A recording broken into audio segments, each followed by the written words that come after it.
آواز لگاتے کہ آئیں اور ہمارے ساتھ مقابلہ کریں، لیکن انہوں نے ایسا نہیں کیا۔ ان پر منجنیق نصب کی گئی لیکن یہ بھی کارگر ثابت نہ ہوئی۔ مسلمان جاں بازوں کا ایک گروہ 2 ٹاپوں میں گھس کر نقب لگانے کے لیے قلعے کی دیوار تک پہنچا، لیکن دشمن نے ان پر لوہے کے جلتے ٹکڑے پھینکے جن سے وہ واپسی پر مجبور ہو گیا اور دیوار میں نقب نہ لگا سکا۔ آپ سوچیں، مسلمانوں کا گروہ جا رہا ہے دشمن کو نقب لگانے کے لیے اور دشمن ان پر جلتے ہوئے لوہے کے ٹکڑے پھینک رہے ہیں، اور مسلمانوں کا ایمان ہے کہ وہ کمزور ہونے کا نام نہیں لے رہا۔ آج آپ اور میں جب ایمان کی بات کرتے ہیں، ہم اسلام کی بات کرتے ہیں اور ہم اسلام پر چلنے کی بات کرتے ہیں، تو ذرا آپ اور میں اپنے آپ کو ایک لمحے کے لیے اس جگہ رکھ کے دیکھیں۔ اگر کبھی ہمیں اپنے اسلام کے لیے اور اپنے دین کے لیے ایسی قربانی دینی پڑے تو کیا میں اپنے اندر اتنا ایمان محسوس کرتی ہوں؟ ہمیں تو تھکے ہوتے ہیں تو نماز پڑھنے کو دل نہیں کرتا، ہم تو ایک دن باہر سے یا بازار سے گھوم آئے تو ہماری نمازیں قضا ہو جاتی ہیں۔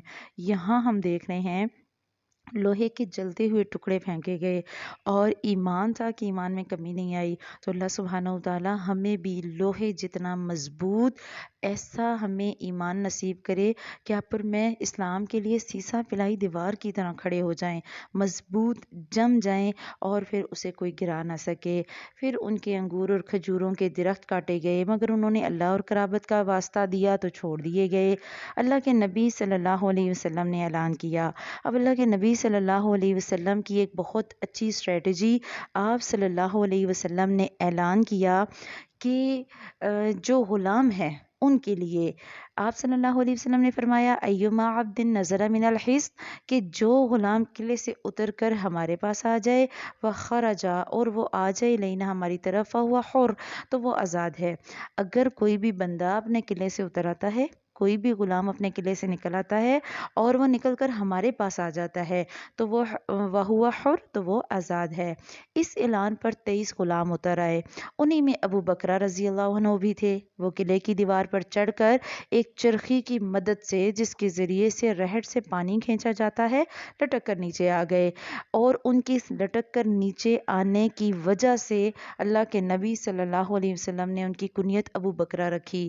اور ابو بکرہ عربی میں کہتے ہیں وہ چرخی جس کے اوپر جو ہے نا، جس کے اوپر سے وہ لٹک کر آئے تھے، تو چرخی کو چونکہ عربی میں بکرا کہتے ہیں، اس لیے اللہ کے نبی صلی اللہ علیہ وسلم نے ان کا نام ابو بکرہ رکھا۔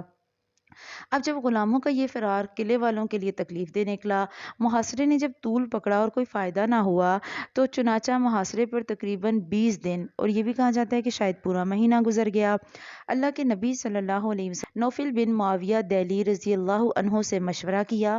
انہوں نے کہا کہ لومڑی اپنے بھٹ میں گھس گئی ہے، یعنی کہ لومڑی اب ایسے ہے کہ لومڑی اپنے گھر کے اندر گھس گئی ہے، اگر آپ ڈٹ گئے تو پکڑ لیں گے، اگر آپ چھوڑ بھی دیں تو یہ آپ کا کچھ نہیں بگاڑ سکتے، یعنی کہ اب ان میں اتنی ہمت نہیں ہوگی کہ وہ آپ سے مقابلہ کریں۔ یہ سن کر اللہ کے نبی صلی اللہ علیہ وسلم نے کوچ کا اعلان فرمایا۔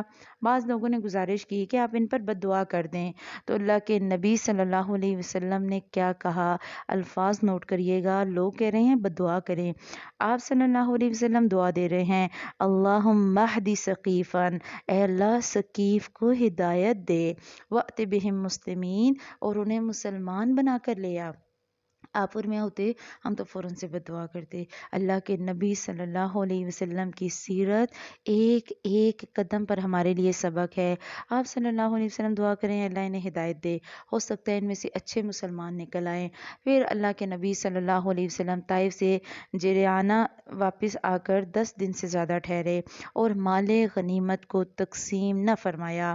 آپ کو انتظار تھا کہ حوازن توبہ کر کے آ جائیں اور اپنا مال اور قیدی واپس لے جائیں، یعنی اللہ کے نبی صلی اللہ علیہ وسلم کو امید تھی کہ اگر حوازن آ جاتے ہیں، وہ اپنی غلطی تسلیم کر لیتے ہیں، وہ ایمان لے آتے ہیں، تو انہیں مال اور قیدی واپس دے دیے جائیں گے۔ لیکن جب کوئی نہ آیا تو آپ صلی اللہ علیہ وسلم نے غنیمت سے خمس نکالا، اور ہم پڑھ چکے کہ خمس 5واں حصہ ہے مال غنیمت کا، جو اللہ اور اس کے رسول کے لیے مختص تھا، اور اسے تالیف قلب کے لیے کمزور اسلام والوں کو دے دیا۔ جو حصہ آپ کو ملنا تھا آپ نے وہ کمزور اسلام والوں کو دیا، اور کچھ ایسے لوگوں کو دیا جو ابھی تک مسلمان نہیں ہوئے تھے۔ اور یہ کیوں کیا؟ تاکہ انہیں اسلام سے محبت ہو جائے، انہیں رسول اللہ صلی اللہ علیہ وسلم سے محبت ہو جائے۔ چنانچہ ابو سفیان کو 40 اوقیہ چاندی یعنی 1600 درہم چاندی اور 100 اونٹ دیے۔ پھر اتنا ہی مال غنیمت اس کے بیٹے یزید کو دیا، اور پھر اتنا ہی اس کے دوسرے بیٹے معاویہ کو دیا۔ صفوان بن امیہ کو 100 پھر 100 پھر 100 یعنی 300 اونٹ دیے۔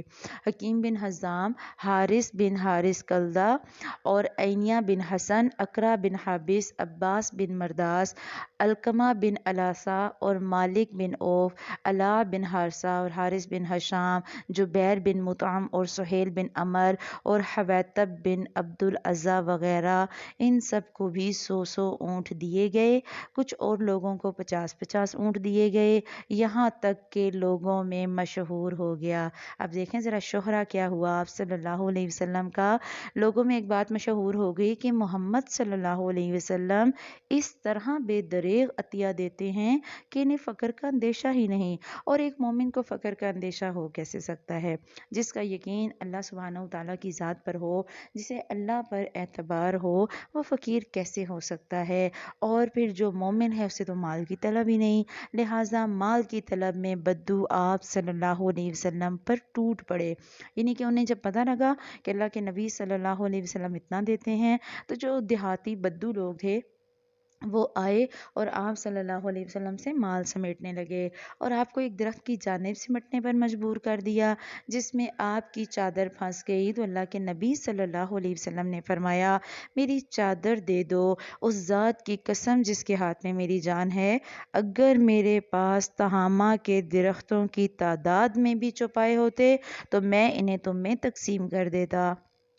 آپ دیکھیں اللہ کے نبی صلی اللہ علیہ وسلم کہہ رہے ہیں کہ میرے پاس جتنے چوپائے ہوتے، تہامہ کے درختوں کے برابر بھی چوپائے ہوتے، تو اللہ کے نبی کہہ رہے ہیں میں انہیں تم میں تقسیم کر دیتا۔ ثم ما الفیتمونی بخیلا، پھر بھی تم مجھے بخیل نہ پاتے، ولا جبانا، نہ ہی بزدل پاتے، ولا کذابا، اور نہ ہی جھوٹا۔ اللہ کے نبی صلی اللہ علیہ وسلم سخی دل تھے۔ پھر آپ صلی اللہ علیہ وسلم نے ایک اونٹ کے کوہان سے کچھ بال لیے اور فرمایا، واللہ میرے لیے تم مال فیہ میں سے کچھ بھی نہیں، یعنی کہ جو مجھے مال غنیمت ملا ہے اس میں سے میرے لیے کچھ بھی نہیں، حتیٰ کہ اتنے سے بال بھی نہیں، صرف خمس ہے، اور خمس بھی تم ہی کو لوٹا دیا جاتا ہے، لہٰذا سوئی اور دھاگا تک ادا کرو، کیونکہ خیانت صاحب خیانت کے لیے قیامت کے روز آر، رسوائی اور آگ ہوگی۔ یہ سن کر لوگوں نے معمولی چیز تک غنیمت سے جو کچھ لیا تھا سب واپس دے دیا۔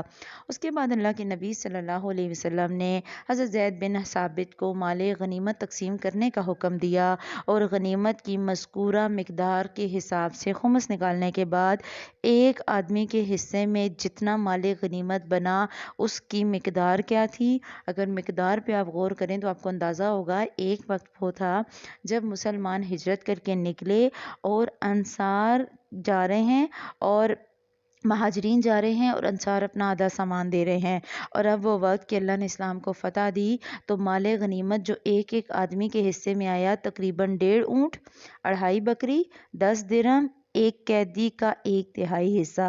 اب اگر ایک آدمی کو 10 درہم دے کر باقی کوئی ایک ہی چیز دی جائے تو اس کے حصے میں یا تو صرف 4 اونٹ آئیں گے، یا صرف 40 بکریاں، یا ایک قیدی کا صرف 2/3 حصہ۔ آپ دیکھ لیں اللہ سبحانہ وتعالیٰ جب فتح دینا چاہتے ہیں نا تو تھوڑی سی قربانی، تھوڑی سی آزمائش، اور اس کے بعد فتح کے دروازے کیسے کھلتے ہیں یہ ہمیں اب نظر آ رہا ہے۔ اچھا، جب اللہ کے نبی صلی اللہ علیہ وسلم نے یہ مال غنیمت تقسیم کیا تو اس کے بعد تھوڑا سا انصار کی طرف سے شکوہ کیا گیا، اور انصار کو اللہ کے نبی صلی اللہ علیہ وسلم کے اس عمل پر تھوڑی سی حیرت ہوئی کہ آپ نے جو لوگوں کے دلوں میں محبت ڈالنے کے لیے اتنے بڑھ بڑھ کر عطیے دیے اور انصار کو کچھ نہ دیا۔ لہٰذا کچھ انصار ایسے تھے جنہوں نے یہ بات کہی کہ یہ کیسی تعجب کی بات ہے کہ آپ صلی اللہ علیہ وسلم قریش کو دے رہے ہیں اور ہمیں چھوڑ دیا، حالانکہ ہماری تلواروں سے ان کا خون ٹپک رہا تھا، یعنی کہ ہم ان کے لیے اتنا لڑے، ہم اللہ کے نبی صلی اللہ علیہ وسلم کے دفاع میں لڑے، اور ہمیں اللہ کے نبی نے کچھ نہ دیا۔ جب یہ بات انصار کے رئیس حضرت سعد بن عبادہ نے آپ تک پہنچائی تو اللہ کے نبی صلی اللہ علیہ وسلم نے انصار کو جمع کیا۔ اللہ سبحانہ وتعالیٰ کی حمد و ثنا بیان کی، پھر آپ صلی اللہ علیہ وسلم پر اللہ نے جو احسان کیا اس کا ذکر فرمایا۔ اب اللہ کے نبی صلی اللہ علیہ وسلم جن الفاظ میں انصار کی دلجوئی کرتے ہیں وہ بھی غور طلب ہیں۔ آپ صلی اللہ علیہ وسلم انصار کو جمع کر کے اوجدتم یا معشر الانصار فی انفسکم فی لعاعۃ من الدنیا تألفت بها قوما لیسلموا وقلتکم الی اسلامکم او وجدتم یا معشر الانصار فی انفسکم فی لعاعۃ من الدنیا تألفت بها قوما لیسلموا وقلتکم الی اسلامکم۔ اے انصار کے لوگوں، تم اپنے دل میں دنیا کی ایک حقیر سی گھاس کے لیے ناراض ہو گئے جس کے ذریعے سے میں نے لوگوں کا دل جوڑا تاکہ وہ مسلمان ہو جائیں، اور تم کو تمہارے اسلام کے حوالے کر دیا تھا۔ الا تردون یا معشر الانصار ان یذهب الناس بالشاة والبعیر وترجعوا برسول اللہ الی رحالکم۔ اے انصار کی جماعت، کیا تم اس بات پر راضی نہیں کہ لوگ اونٹ اور بکریاں لے جائیں اور تم اللہ کے نبی صلی اللہ علیہ وسلم کو لے کر اپنے ڈیروں پر واپس چلے جاؤ؟ فوالذی نفس محمد بیدہ، قسم ہے اس ذات کی جس کے ہاتھ میں محمد کی جان ہے، لولا ہجرت لکنتم امرأۃ من الانصار، اگر ہجرت نہ ہوتی تو میں بھی انصار کا ایک فرد ہوتا۔ وَلَوْ سَلَكَ النَّاسُ شَعْبًا وَسَلَكَتِ الْأَنصَارُ شُعْبًا لَسَلَكْتُ شَعْبَ الْأَنصَار۔ اور اگر دیکھیں الفاظ پہ غور کریں، اللہ کے نبی صلی اللہ علیہ وسلم کہہ رہے ہیں اگر سارے لوگ ایک راستے پر چلیں اور انصار دوسرے راستے پر چلیں تو میں انصار ہی کے راستے پر چلوں گا۔ اور پھر دعا فرمائی، اللہم ارحم الانصار، اے اللہ انصار پر رحم فرما، وابناء الانصار، اور انصار کے بیٹوں پر رحم فرما، وابناء ابناء الانصار، اور انصار کے بیٹوں یعنی ان کے پوتوں پر۔ اللہ کے نبی صلی اللہ علیہ وسلم نے اتنے خوبصورت انداز میں اپنی محبت کو بیان کیا انصار سے کہ اللہ کے نبی صلی اللہ علیہ وسلم کی یہ باتیں سن کر اس قدر انصار روئے کہ ان کی داڑھیاں تر ہو گئیں، اور وہ کہنے لگے ہم اس بات پہ راضی ہیں کہ ہمارے حصے اور ہمارے نصیب میں اللہ کے نبی صلی اللہ علیہ وسلم ہوں۔ اس کے بعد آپ صلی اللہ علیہ وسلم بھی واپس آ گئے اور انصار بھی واپس آ گئے۔ آپ دیکھیں بعض دفعہ کیا ہوتا ہے کہ دل میں چھوٹی سی بات کو لے کے ایک کسک سی آ جاتی ہے، دل میں چھوٹی سی بات کو لے کے ایک جو ہے وہ ایسی بات دماغ میں آ جاتی ہے جو نارمل نہیں ہوتی۔ بعض دفعہ دل میں ایک چھوٹی سی بات شک شبہ پیدا کر دیتی ہے، محبتوں کو کم کر دیتی ہے۔ ایسے میں طرز عمل کیا ہونا چاہیے کہ اس محبت کو بڑھایا جائے، وہ جو سوئی ہوئی محبت ہے اسے جگایا جائے اور صحیح طریقے سے بتایا جائے کہ اصل میں مسئلہ کیا ہے اور حقیقت کیا ہے، یا آپ نے جو بھی کام کیا اس کے پیچھے وجہ کیا تھی۔ جب وجہ بتا دی جاتی ہے تو وہ جو محبت بیٹھی ہوتی ہے نا، جو اندر سکون میں آ گئی ہوتی ہے، وہ بڑھ جاتی ہے۔ تو اللہ سبحانہ وتعالی ہمیں بھی اسی طرح سے اپنے ارد گرد کے پیارے رشتوں کو جوڑنے والا بنائے۔ ہمیں اس بات کی سمجھ آ جائے کہ اگر فرض کریں کوئی رشتہ ہم سے ناراض ہوتا ہے تو ہم نے اس رشتے کو کیسے ہینڈل کرنا۔